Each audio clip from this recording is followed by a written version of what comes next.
আজকে 11 দলীয় ঐক্যের আহ্বানে আজকের এই সমাবেশে আমরা জড়ো হয়েছি বিচারের দাবিতে। এটা আমাদের জন্য দুঃখজনক, আমাদের জন্য হতাশার যে গণ অভ্যুত্থানের 2 বছরের মাথায় আমাদেরকে বিচারের দাবিতে আজও রাজপথে হাজির হতে হচ্ছে। আওয়ামী লীগ বিগত 16-17 বছরে অসংখ্য গুম, খুন, গণহত্যা চালিয়েছে এদেশের সাধারণ মানুষের উপরে, বিরোধী দলীয় নেতা কর্মীদের উপরে। তার ফলশ্রুতিতে গণ অভ্যুত্থানের মুখে পড়ে শেখ হাসিনাকে পালিয়ে যেতে হয়েছিল দিল্লিতে। এই সরকার, নতুন সরকার গঠিত হওয়ার পরে গত 4 মাসে আইসিটিতে নতুন কোন রায় আমরা এখন পর্যন্ত দেখি নাই। কোন নতুন কোন তদন্তের রিপোর্ট এখন পর্যন্ত দাখিল হয় নাই। এটা স্পষ্ট যে চিফ প্রসিকিউটরকে বসানো হয়েছে, তিনি দায়িত্ব পালনে ব্যর্থ হয়েছেন।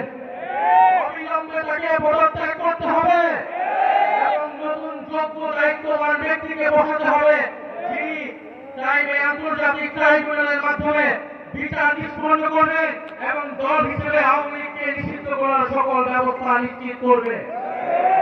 আমরা স্পষ্টভাবে বলতে চাই, গণহত্যার মাধ্যমে আওয়ামী লীগ বিচারের কাঠগড়ায় দাঁড়িয়েছে, আর সংস্কার বাস্তবায়ন না করার ফলে বিএনপি জনগণের কাঠগড়ায় দাঁড় হয়েছে। এই 2 শক্তির বিরুদ্ধে আমাদেরকে এখন সমানভাবে লড়াই চালিয়ে যেতে হবে। সংস্কার, বিচার এবং বাংলাদেশের সার্বভৌমত্ব রক্ষার জন্য 11 দলীয় ঐক্যের নেতৃত্বে আমাদের এই লড়াই সংসদ এবং সংসদের বাইরে আমরা চালিয়ে যাব। আপনারা সেটার জন্য প্রস্তুত রয়েছেন? হত্যার বিচারকে আমরা নিশ্চিত করব ইনশাআল্লাহ। সেই সকল হত্যাকাণ্ডের বিচার আমরা নিশ্চিত করব। এবং আরেকটি কথা বলে দিতে চাই, আওয়ামী লীগ একটি ফ্যাসিস্ট, গণহত্যাকারী এবং সন্ত্রাসবাদী সংগঠন। আওয়ামী লীগ দেশের স্বাধীনতা, সার্বভৌমত্ব বিরোধী সংগঠন, যার আশ্রয় হয়েছে দিল্লিতে, কারণ আওয়ামী লীগের শেকড় রয়েছে দিল্লিতে। আওয়ামী লীগ একটি ভারতীয় পার্টিতে পরিণত হয়েছে, একটি ভারতীয় পার্টি ছিল।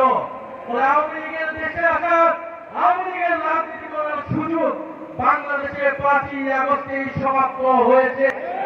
যারা সমঝোতা করছে, যারা নতুন করে স্বপ্ন দেখছে আওয়ামী লীগকে রাজনীতিতে পুনর্বাসিত করার, তাদের পরিণতি আওয়ামী লীগের মতোই হবে। আমরা স্পষ্টভাবে বলতে চাই, আইনমন্ত্রী বিচার করা না করার কারণে তিনি স্পষ্ট ব্যর্থ হয়েছেন। স্বরাষ্ট্রমন্ত্রী নিরাপত্তা দিতে না পারায় তিনি ব্যর্থ হয়েছেন। তথ্যমন্ত্রী তিনি স্পষ্টভাবে ব্যর্থ হয়েছেন। আওয়ামী লীগের সুশীল সমাজকে তিনি মিডিয়ায় স্পেস দিচ্ছেন। এই সব কিছুই বাংলাদেশের জনগণ দেখছে। আমরা আজকে এই সমাবেশ থেকে বলতে চাই, জুলাই গণহত্যা সহ, শাপলা হত্যাকাণ্ড সহ, পিলখানা হত্যাকাণ্ড সহ সকল গুম, খুন এবং শরীফ ওসমান হাদি হত্যাকাণ্ডের বিচার অবিলম্বে নিশ্চিত করতে হবে। বিচার যদি নিশ্চিত না করা হয়, এই সরকার কোনোভাবেই 5 বছরের মেয়াদ সম্পূর্ণ করতে পারবে না। ভাষায় বলতে চাই, আমরা জান দিব কিন্তু জুলাই দিব না। ইনশাআল্লাহ জুলাইয়ের বিজয় হবে। আসসালামু আলাইকুম।